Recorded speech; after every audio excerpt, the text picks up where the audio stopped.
ایک بزرگ فرماتے ہیں میں نے دعا مانگنے کا طریقہ اپنی بیوی سے سیکھا۔ دعا مانگنے کا طریقہ اپنی سیکھنے والے تو اپنے بچوں سے بھی سیکھ لیتے ہیں، سیکھنے والے تو ہر ایک سے سیکھتے ہیں۔ وہ کہتے ہیں میں نے دعا مانگنے کا سلیقہ اپنی بیوی سے سیکھا ہے۔ حضرت وہ کس طرح؟ فرمانے لگے میری بیوی نے نا مجھے کوئی کام بتایا، کچھ پیسوں کی ضرورت کے لیے کہا، تو میں نے اسے کہا کہ بھئی ابھی میرے پاس نہیں ہے، کچھ دنوں میں آتے ہیں تو میں دے دوں گا۔ عورتوں کی عادت ہوتی ہے، وہ بار بار یاد کراتی ہیں۔ 2-4 دنوں کے بعد پھر اس نے کہا حضرت وہ میں نے کہا تھا کچھ پیسے، میں نے اسے کہا کہ ابھی میرے پاس نہیں ہے، کچھ دنوں میں ملتے ہیں تو میں تمہیں دے دوں گا۔ اس نے کچھ دنوں کے بعد پھر کہا حضور وہ میں نے کچھ پیسے کہے تھے۔ فرماتے میں نے ڈانٹ دیا، میں نے کہا کہ کیا تو روز مجھے شرمندہ کرتی ہے، کہا نا میرے پاس نہیں ہے، ہوں گے تو دے دوں گا، تو روز یاد کراتی ہے۔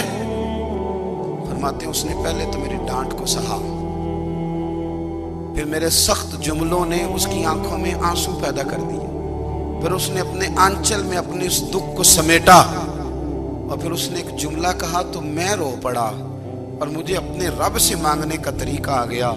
مجھے کہنے لگی حضرت جی آپ نے ڈانٹ دیا، میں نے سہ لیا، پر آپ ہی میرے شوہر ہیں، بتائیں نا آپ سے نہ کہوں تو میں کس سے جا کے کہوں؟ فرماتے ہیں میں رو پڑا، اور میں کھل کے رویا، اور میں تڑپ کے رویا، اور پھر میری سسکیاں بند گئیں۔ تو مجھے کہنے لگی آپ کو کیا ہوا؟ میں نے کہا مجھے بھی دعا مانگنی آ گئی ہے۔ جب میں اسے کہوں گا نا اللہ تو ہی میرا رب ہے، میں تجھ سے نہ کہوں تو میں کس سے جا کے کہوں؟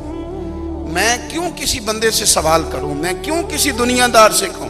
میں تیرے بندوں کا، نیک بندوں کا وسیلہ لے کے، تیرے محبوب کی غلامی لے کے تیری بارگاہ میں آیا، تجھ سے نہ مانگوں تو کس سے مانگوں؟ سمجھ آ گئی ہے؟ جب میں اس رنگ میں مانگوں گا تو پھر رب میرے اوپر بڑا ہی فضل فرمائے گا۔